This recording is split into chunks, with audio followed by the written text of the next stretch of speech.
Welcome everyone. Thanks for joining me this month for our master class. It's really exciting. I think this one's going to be, I think a lot of people are going to take away some really good takeaways from this one. Of course, eating is my passion, right?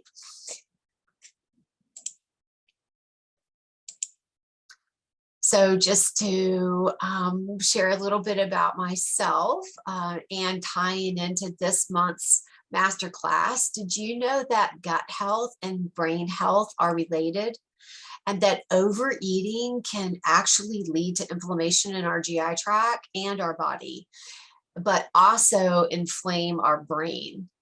I realized that I was at high risk for dementia. I like to call myself a dementia candidate because Alzheimer's disease stole both of my parents from me. And I decided that I needed to minimize my own risk and try to turn that around for myself.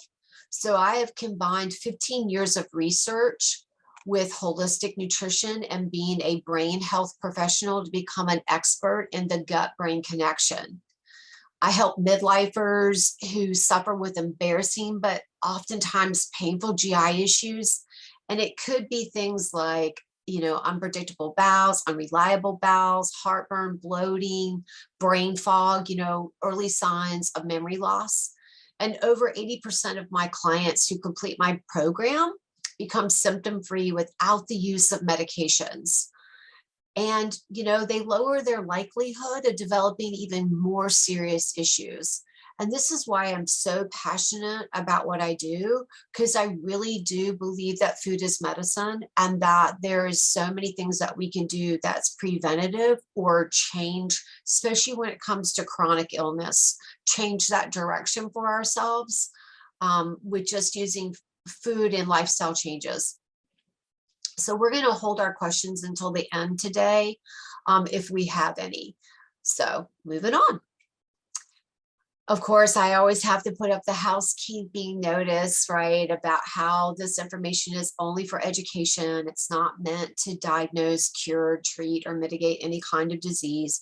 And always, before you start implementing anything into your lifestyle or diet, you need to, have a conversation with your doctor.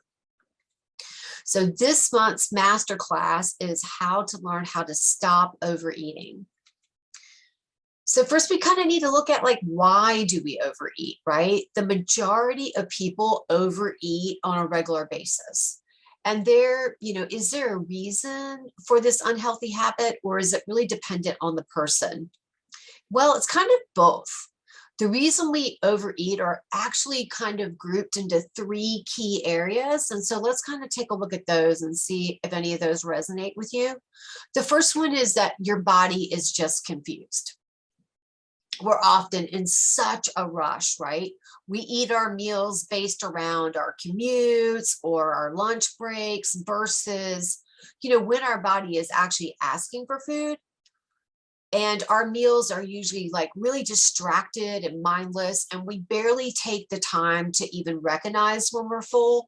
And of course, that leads to our bodies becoming confused. Another reason why we tend to overeat is that you are lacking nutrients. If your meals or your snacks of choice do not contain the nutrients that your body needs, your body is going to continue to be hungry, right? It's going to continue to ask for you to feed it what it needs, like looking for, high quality proteins or essential fatty acids or complex carbohydrates, things like that. When our body's needs are met, you'll receive a signal that finally you'll feel satisfied, you'll feel full. I see that a lot with people being nutrient deficient, even with consuming foods, right? The third thing to really consider is, are you craving something other than food? While it's possible that you are overeating due to mixed signals and poor nutrition, it is most likely that the habit stems from some kind of emotional response. It is not uncommon to seek comfort, or pleasure in the foods that we eat. How many of us grew up where I remember one of my roommates when I was in college, she talked about like every time that there was like something very emotional going on, her grandmother would always want to give her a cookie, right? Here's a cookie, it'll make you feel better. And we've kind of just been trained and programmed to look for food for comfort instead of really learning how to, comfort ourselves, right? I'm sure many of us can relate to that. Somebody handing us food when we, feel sad or mad or whatever those feelings are, right? And that can become really habit forming for us, and then we look at how food symbolizes like special events and happy times, the people that you love, an easy way to treat ourselves. However, the result of using food as therapy, is very short-lived, right? Then we tend to facilitate ourselves of really getting into a dangerous habit. While it's okay for, all of us to use food for comfort, occasionally, but we are interrupting our body's natural stress response system. And, if you do that regularly, you're going to really become reliant on that food for comfort. Just something to be really mindful of. Speaking of mind, what do we do? How do we kind of get this under control, right? So while all overeating can develop for, many causes, the steps to get it under control are really relatively consistent. First off, you must identify and recognize this issue, right? Second, you must make yourself available to try strategies to combat it. And lastly, you must be ready to take control over your life, your health, and your happiness. So who's in with me? Next up, we're going to be going over different strategies that, can really help get control of overeating once and for all. First, we need to look at a really quick background on mindfulness. I know mindfulness, gosh, it just seems like it's such the hot word these days. I see it all over the internet. I see it all over Facebook, social media, all of that, but mindfulness is really just a form of meditation that brings us into focus, of self-reflection, right? That's all that it is. Specifically, the goal of mindfulness practice is to gain better understanding of our emotions and our physical sensations and how effectively to manage them, right? In other words, mindfulness brings awareness and acceptance to the present moment. I cannot tell you how powerful that can be. Research has found strong connections between mindfulness meditation practice and physical, psychological, and emotional health. For example, it is reported to reduce stress. Who doesn't need that, right? Compulsive behavior. So that's where that overeating, piece can come in, and emotional reactivity. Also, there's improvement, in our relaxation. It helps boost our immune systems. Who doesn't need that right now? It actually helps us have empathy for others as well. It's nearly impossible to truly grasp this life change, how much it can change your life until you actually try it. Next, we're going to be discussing specific branches of mindfulness that helps to halt overeating and nurture in forgiving way. So that's where we're going to bring in this mindful piece. Mindful eating is a process of bringing your attention and your experiences and your cravings and your physical cues and your emotional responses to eating. Here's some here's some tips, right? Some mindful eating tips that's really pretty easy to implement in. And one is to eat slowly, right? Take our time, remove distractions, refine communications with your body to recognize that you're actually satisfied. Distinguish between hunger and emotional hunger, right? Like our physical hunger and our emotional hunger.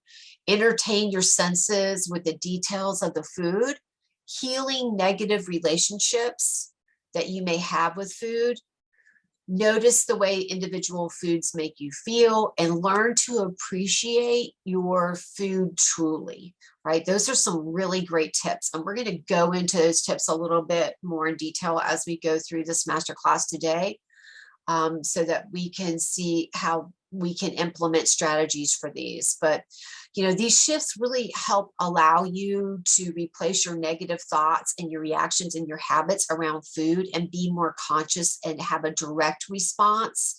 By restoring your attention to the present moment, eating becomes much more intentional experience versus like automatic, thoughtfulness, encounter that is kind of like really the standard in today's society. The benefits of eating slower are numerous. I cannot stress this enough. Some include, more efficient digestion, really helps with digestion, better hydration, easier weight management, more appreciation and enjoyment for the food that you are actually eating. But on the other hand, eating quickly, or what might be our average speed, leads to poor digestion and weight gain and less satisfaction from our meals. I'm always sharing with my clients that, our stomach doesn't have teeth, right? Because people tend to eat so quickly. And then their stomach has to try to break down that food where it should be liquid before we swallow. Our fast-paced society, there are not many things intentionally that we really take time to slow down for anymore. And however, like neglecting to slow down our eating habits, really gives us a lot of extra calories in a meal. And I think that's really fascinating. We're going to talk a little bit about how fast eating adds that extra calories and what it takes to get rid of those calories.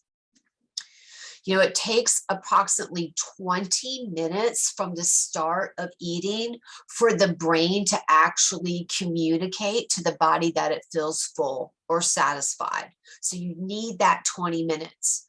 In other words, you may even begin to sense feeling full like after you've actually finished your meal. So researchers from the University of Rhode Island examined the speed of how people ate their meals. Slow eaters consume 2 ounces of food per meal. If you're a medium speed eater, you consume about 2.5 ounces of food per meal. And if you're a fast eater, you're eating like 3.1 ounces per minute, right? These are all per minute in your meals, right?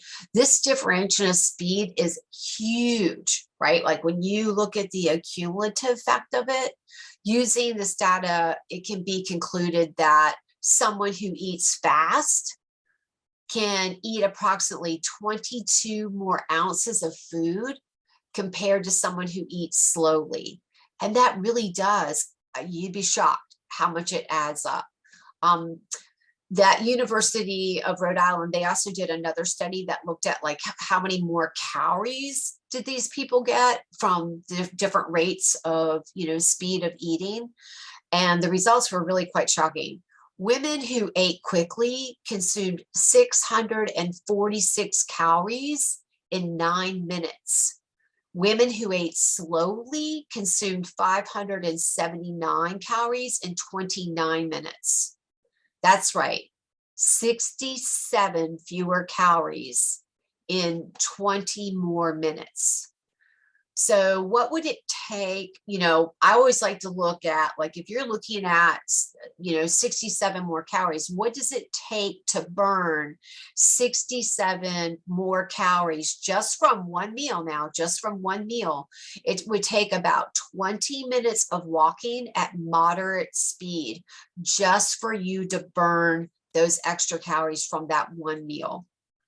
So think about that, right? Like if you ate 3 meals fast in a day, you would have to walk a whole hour just to burn off those extra calories just from eating fast.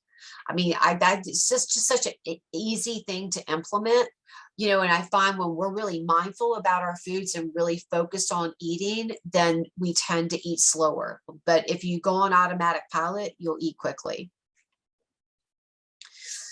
Eating more slowly, of course, so easier than done. But what really is going to bring us to that place is to be at a place where we really put that focus, like we take away, the distractions, right? And the pressures of our daily lives. And we really focus and we address what's on our plate. Some tips that can really help you slow it down that I really love is, this is just so easy. Put your utensils down after you take a bite. So when you take a bite, set it down.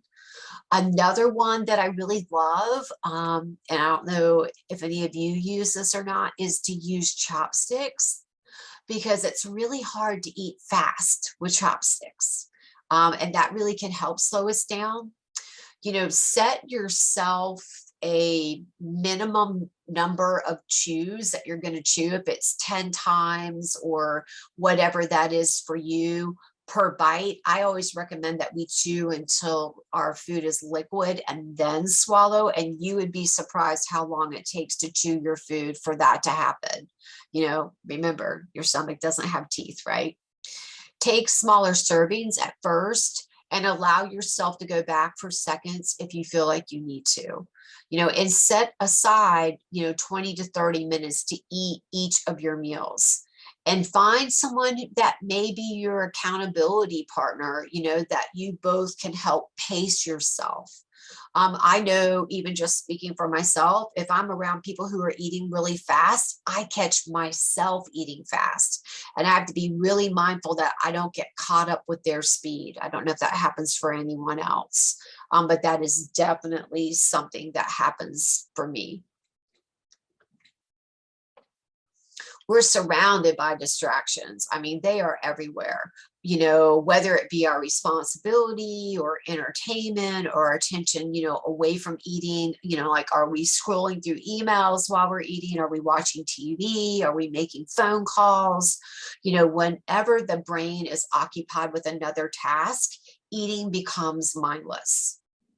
Right? You're not tuning in. This leaves you really susceptible to missing your body's natural hunger cues, and often you will overeat.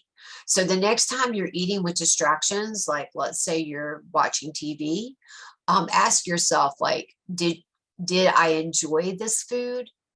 How much did I eat? Am I getting full? Do I feel nourished? If these questions are hard to answer, it is a clear indication that you are not truly paying attention to what's on your plate, right? And then in turn, you're not experiencing the benefits that that food could provide for you. What senses come to mind when we think of food? Usually we stop at taste, right? Maybe smell, but all five senses are really involved when it comes to eating. So let's kind of take a look at those, right? First, we all know taste, right?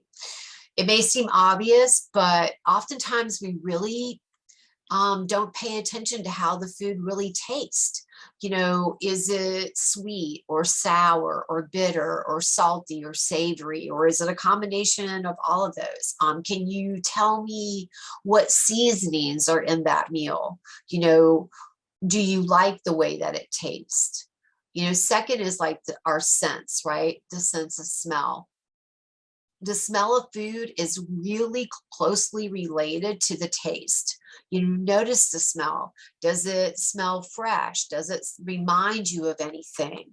How about the way things look? Take a look at the shape, the color, the size of the food. Are the colors vibrant or are they dull? Do you think that the presentation of the meal looks appealing? Can you tell how it's been prepared by looking at it? I always like to take a little bit of time when I'm plating up my food for, just so that it does look pretty. There's something to really be said for that. And like, pay attention to the texture of the food, as you're eating it. Is it crunchy? Is it chewy? Is it grainy? Is it greasy? Is it hot? Is it cold? Is it moist? Is it dry? Is it light or is it heavy?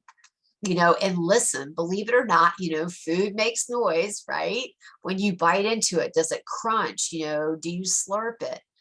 Research has really explored how people interact with the senses with their food, and plates that are filled with food with like strong aromas and vibrant and varied colors, and a pleasure smooth texture provide more satisfaction to the participants. This prevents overeating, right? It helps us feel like we've truly had enough in the first go around. So if you can't, answer those questions, and you've realized that you've been really tuning out with your food, it's time to tune back in. Now, this one, some people know, and I know that some people aren't aware of this, and this is a really big piece. Did you know that the same part of the brain that is responsible for communicating that you are hungry is also responsible for telling you when you're thirsty? So this explains how we can get confused over both sensations, right? Because that sensation is the same. So whenever you begin to feel hungry, try drinking a glass of water or something decaffeinated. Decaffeinated herbal tea is fine as well, and wait 15 minutes. And you may be surprised to discover that that alone just satisfies that hunger need because you were actually thirsty, right?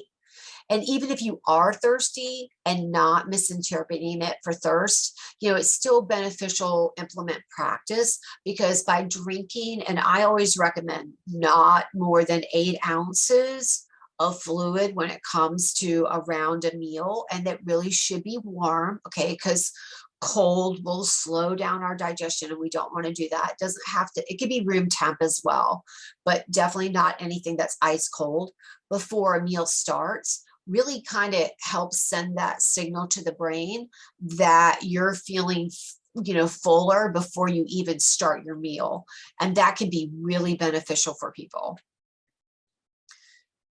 The health of sleep schedule is absolutely critical, on our body's natural processes. And after all, our sleep cycle is the time that our bodies, make that necessary switch from our fight and flight, which a lot of us stay in way too long. But it helps us move into that rest and digest, the parasympathetic nervous system, which is where we really want to be. But when we have inadequate sleep, oh my gosh, that can really increase your hunger signals.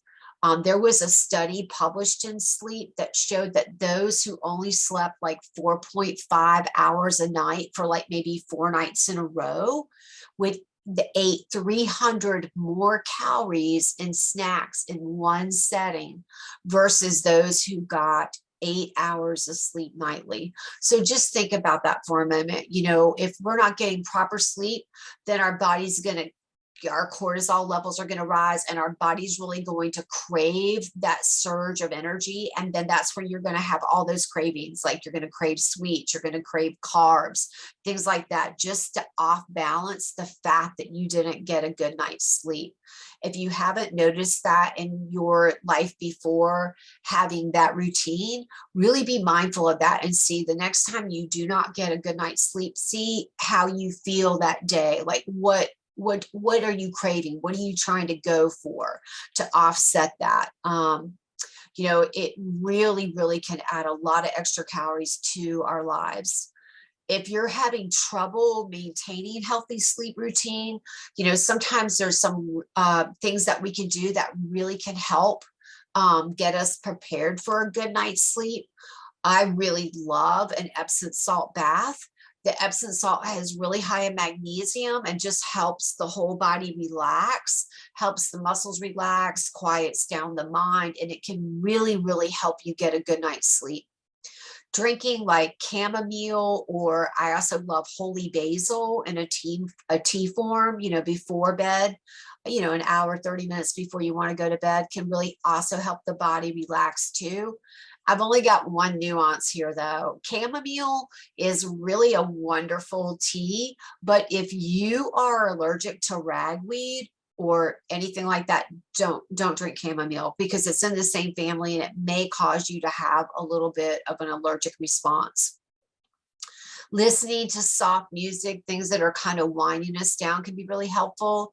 Cuddling up with a good book, limit your screen time before bed is so important, because that blue light that comes from the screens of our phones or laptops or computers really offsets our body's ability to make melatonin.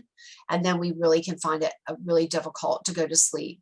Watching, avoiding alcohol or caffeine or sugar really late in the day can really be beneficial. Practicing relaxation techniques, like gentle yoga or, breathing exercises can be really helpful. Many folks, shortly after eating dinner, they may actually go looking for a snack. If that sounds familiar to you, although many people actually report this experience of having really strong food cravings in the evening, it turns out that the decline of activation of a neurological reward pathway, or there's a mechanism that allows food to satisfy us, like to hit that spot. This phenomenon activity is being studied. Yet questions still arise of why this happens and how to combat this tricky reaction, right? If you literally have just finished dinner and then, 30 minutes, 45 minutes later, that you're looking for that nighttime snack.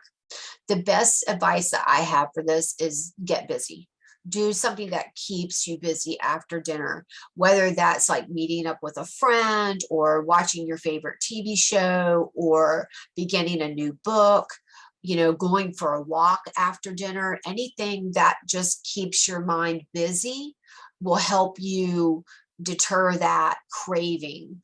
But also just make sure it's something that you really love. Do things that make you really enjoy, because we're looking for having enjoyable experiences more than just, from our plates, right? Creating some distance between you and your plate once you feel full is really simple, and it is a really effective way to minimize just grazing, right? The act of even just like pushing your plate away or removing it altogether, like carrying your plate into the kitchen, tells your brain that you have done, and there's really no reason to continue to eat. If you put food easily out of reach, and it takes more of an effort to go get it, then you're gone from like just that, mindless eating or grazing or snacking to actually having to make an intentional decision to actually go and get that food, right? If that's, leftovers or snacks, things like that. And that really goes for snacks. If you have candy sitting around the office and it's, within reach, then it's going to be really easy for you just to snack on that. But let's say if all that got moved into the break room and you actually had to get up and physically walk into the break room to go get it, then, you may be more likely not to overindulge, right? Here are some few tips on removing traps that encourages overeating in our lives, right? Take less and allow yourself seconds if you need, right? Use smaller plates. I know I've gone over that a lot with my webinars, because that smaller plate is such an easy strategy. Try for an 8-inch plate.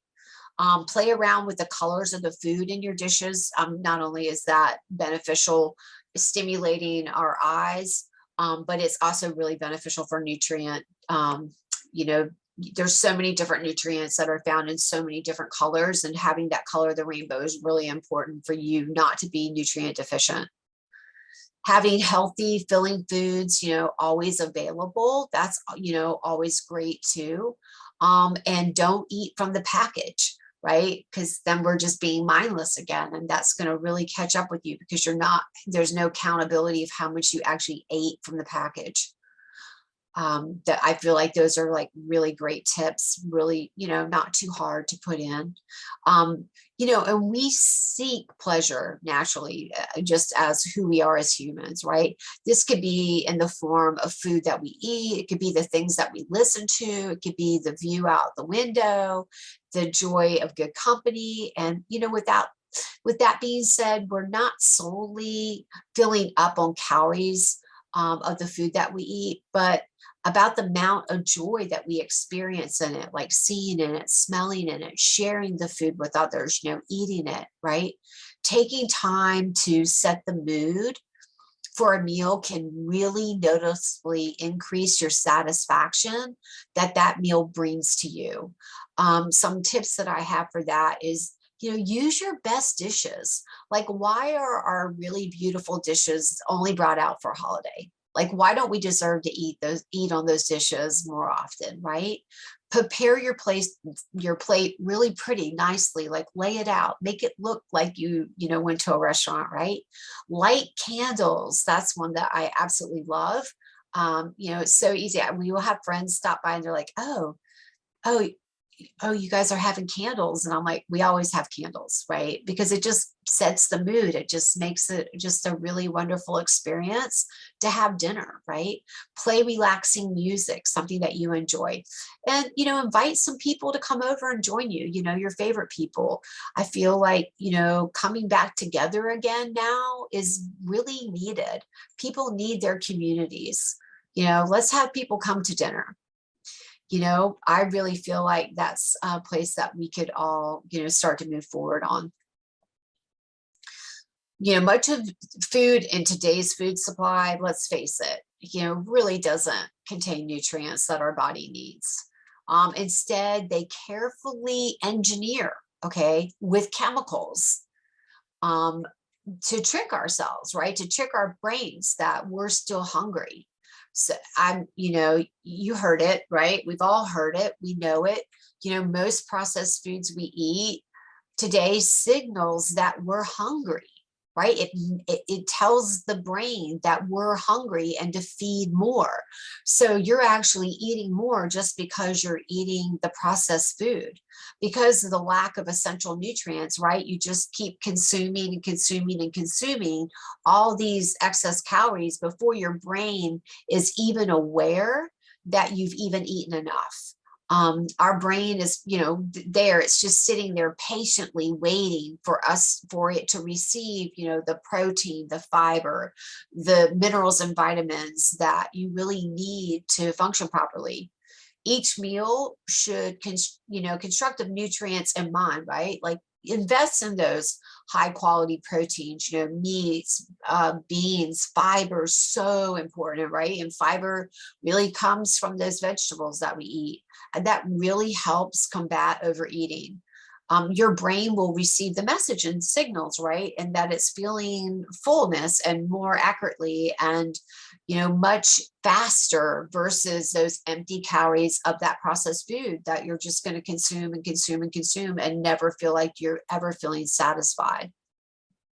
Yeah, and I know today, we're all really busy with our lives, and man, it's just become a really common theme to kind of skip meals.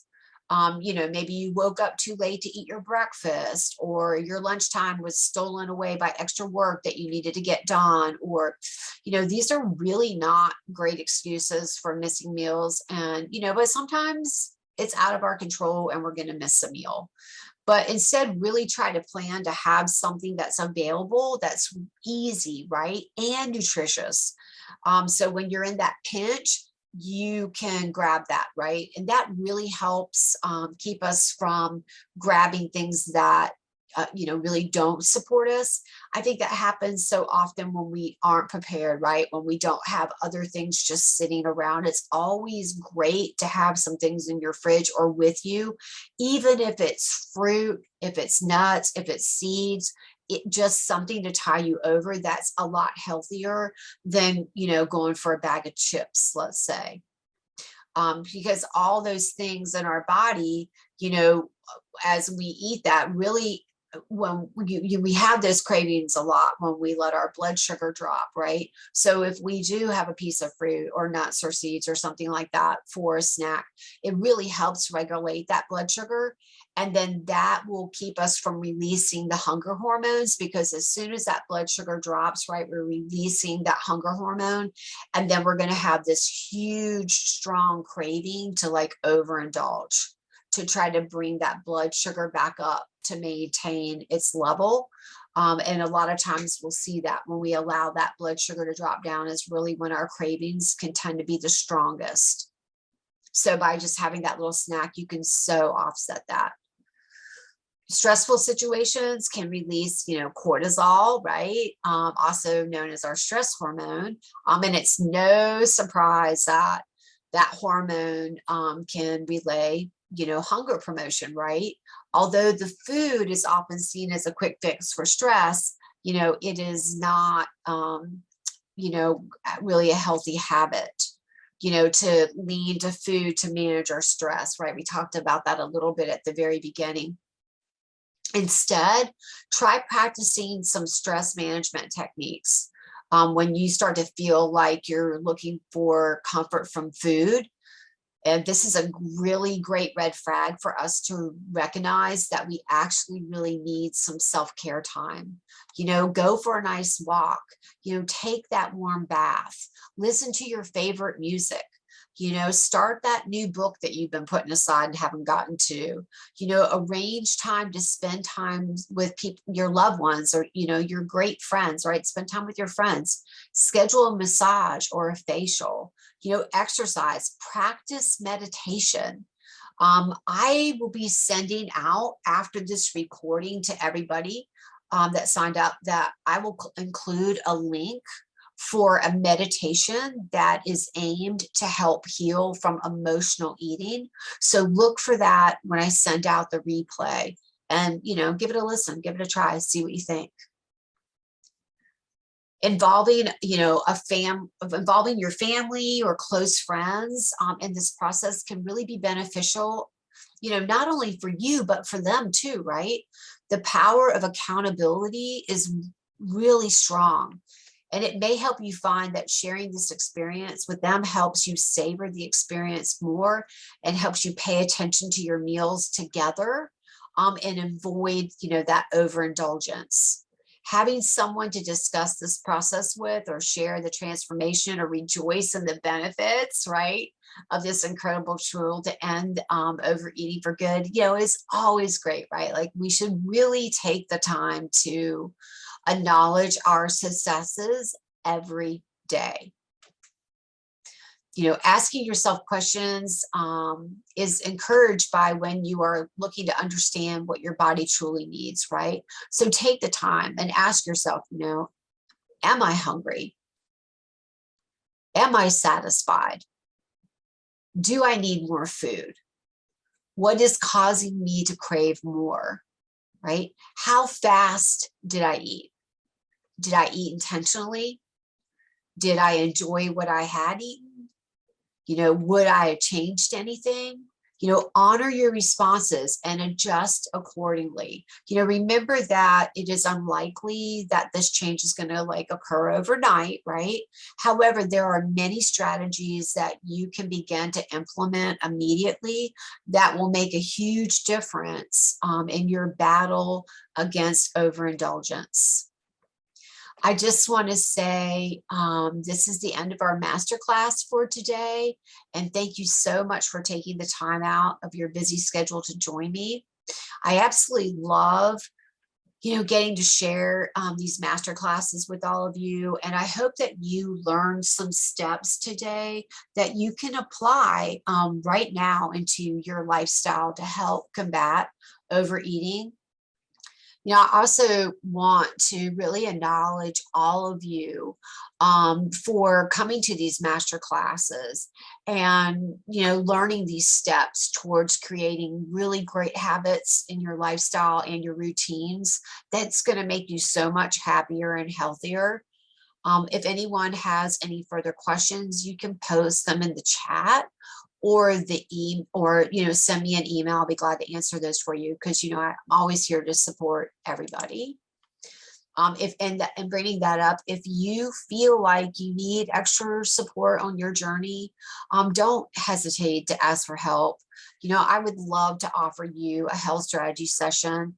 It's my gift to you. It's where we carve out 30 to 60 minutes so I can learn more about what's going on with you and what support you need to get the results that you're looking for. So if you go to our website, you can easily book that, and that really gives you the opportunity to choose the time in the day that works best for you. That's really the best way to do it. And let's talk about as well what's coming up for our Gifting Back to Our Community Health series. Starting after this masterclass today, we are going to be doing an email series on building a nourishing grocery store list. So be on the lookout for that. And then March 16th is our next masterclass, which we will be looking at eating for spring, right? This year, I'm going to be doing a series on eating for all the seasons. So this will be the first part of that series, eating for spring. So stay on the lookout for those email invites. And I look forward to seeing everyone in those groups. And have a wonderful day, and health and happiness to you. And until next time, be amazing.